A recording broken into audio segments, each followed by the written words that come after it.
Good morning, everybody. Thank you very much for that kind introduction. As you heard, my name is Ben Woodhams. I'm a partner at Knight Frank based in London. I've worked for Knight Frank for 25 years.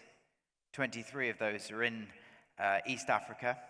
I am actually a Kenya citizen, so for those Swahili speakers amongst you, Jambo, habari yako, tutaongea baadaye. Knight Frank has a large coverage across the continent, and as you can see from here, the countries in blue are where we have offices, the countries in grey are where we've worked. So those two, that's Sudan, that's Somalia. We say we don't work in Sudan because it's on the US embargo list. There's no reason for us not to have worked in Somalia. We just haven't been asked to do so yet. So if anybody needs some consultancy in Somalia, please let me know. That's actually a Lake Victoria. So as you can see, there's a pretty comprehensive coverage there. You'll hear a lot about development opportunities, infrastructure projects, low-cost housing, and so on and so forth. But I don't want you to forget that there is a wealth of actual property available to buy right now on the continent. And I wanted to show some examples of what we have to sell. So I reached out to our country heads across the continent and asked them for some examples of the kind of properties that we have that would have appeal to buyers outside of their country as well as within it as well. And so these are investments that are suitable for corporate and institutional investment, private offices, right down to individual buyers like you and me who have a spare bit of money they want to invest in Africa. I'm focusing on sub-Saharan Africa today. North Africa is more associated with the Middle East, so we'll look at those properties in particular. I don't have long, so I'm going to fly through these quite quickly, but there'll be a QR code at the end. If you want to scan that, I can get a copy of this PDF report to you. So, as I said, sub-Saharan, West, East, Central, and Southern Africa. Jumping straight in, these are three properties here. Greystone is unusually an office building with vacant possession, so a great opportunity for someone to buy and then fill with local tenants. Golden Cocoa, a hotel in Ghana, and Belmonte is a single apartment for investment, which would have appeal to perhaps Nigerians in the diaspora. Atlantic House is a multi-let office building in Lagos, Nigeria, which would have appeal to international investors, dollar-denominated. Accra Mall, this is a $70 million asset, $35 million for a 50% stake, so that would be an excellent opportunity for someone who doesn't want to expose themselves to country risk, come in as a joint venture partner to the existing owner. Ocean Parade, again, an example of a high-end apartment in Lagos for perhaps a Nigerian in the diaspora to buy and lease out.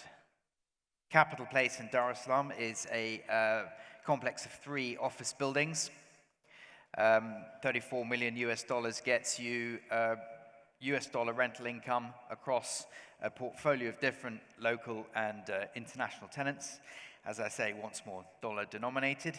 Vienna Court in Nairobi is no longer for sale, but that was on the market for a similar yield of 9.5%, with a WALT of 3.3 years. WALT stands for weighted average unexpired lease term. The WALTs in Africa are quite low because leases tend to be relatively short. Cordura, a very interesting mixed-use scheme in Dar es Salaam. A much lower yield of 5.8%, but I think that 50 million is slightly punchy, and the vendor would probably take less than that. Three opportunities in Uganda. Sectional title in the first one, vacant possession in the second, and an apartment complex built for investors in the third. Back to Kenya. Best Western, a 110-bed hotel in Nairobi. That's a hotel running at 60% occupancy and would represent a very good investment for somebody wanting to break into the hotel market in Kenya. Absa Towers, formerly Barclays Tower, prime CBD office investment on the market for 2 billion shillings, which equates to about 15.5 million US dollars. That, rather unusually for Kenya, is predominantly denominated in Kenya shillings. But I'll talk about the currency issues if I have time at the end. And then Beobeo is a luxury lodge in Nyeri National Park, formerly the Selous in Tanzania.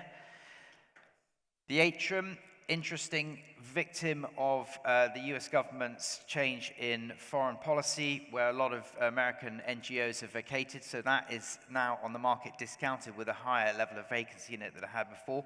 Excellent opportunity to buy that at a good price and fill it with new tenants and get that yield to a place where it's more attractive. Petit Point in DRC, an office building fully let. And then this is one for the individual investor. $2.5 million gets you a block of apartments in Kigali, Rwanda, predominantly let out to NGOs and CEOs of corporate international institutions. These three in Lusaka, 2 strip malls and an office park. As you can see, quite a fair bit of activity in Lusaka. These next 3 also in Lusaka. We have Standard Chartered Bank's headquarters building. It's not owned by them. They are just the anchor tenant, so to speak. And then 2 larger malls in Lusaka with anchor tenants such as ShopRite, Bata, and other brands that one would recognize. Then we move on to South Africa itself. South Africa is predominantly denominated in South African rand, and so all of these 3 retail opportunities are rand denominated, the third of which is in a wine estate, and the first 2 are slightly more traditional retail. So that's a quick snapshot of some opportunities that are available across the continent. Why invest in Africa? Well, the opportunities, you get dollar income, and you might not be able to secure dollar income in your own market. Relatively high yields, because you're talking about a slightly higher risk. Growth opportunities. You've heard a lot about Africa's growth rates, and obviously that's represented in the incomes that you can receive on your investments as well. Low competition in some of these markets are still very nascent, still very emerging, so you get in as an early adopter, you can get some very good rental income. And also in a lot of these markets, you get very preferential tax rates as well. They may be not quite as preferential as they are in Dubai, but from an African perspective, it's definitely worth considering. The challenges faced across Africa, I know we're not allowed to talk about challenges today, but one has to be realistic. You get high yields because there are challenges to overcome. Repatriation of dividends is harder in some markets than in others. So one extreme, you've got Ethiopia, Egypt, Nigeria, where there's quite a lot of exchange control. And then on the other end of the scale, you've got Kenya, which is a totally open economy where you can export your US dollar earnings without any kind of control whatsoever. Market volatility is an issue in some markets, but you know that's your risk. If you play it right with good local advice, then you can benefit from that volatility if you catch it moving in the right direction. Scale is an interesting one. A lot of sovereign wealth funds come to us and look for property in Africa, and one of the biggest challenges that they have is just we don't have stuff that's of big enough value for them to be troubling themselves with, really. You look here, $30-40 million are big assets in Africa. It's just not worth the time of day. So one of the challenges is to actually put assets together to get meaningful, investable scale. Africa risk is recourse to law, policy changes, government changes, in extreme cases nationalization, although that's extremely rare these days, political instability, and so on and so forth. So how to invest? We heard today, if you've never invested in Africa before, don't do it. Well, I'm not sure I would agree with that, but if you follow this very simple checklist, Always use reputable consultants. I could recommend Knight Frank as a very good one off the top of my head. Choose good local partners to avoid school fees. That's a South African expression that I picked up. School fees is where you come into a market, you don't really understand it, and you get hit with costs that you might otherwise have avoided if you'd been better advised. Choose less risky markets with the good risk-reward balance. As I said, Kenya is a good example of that.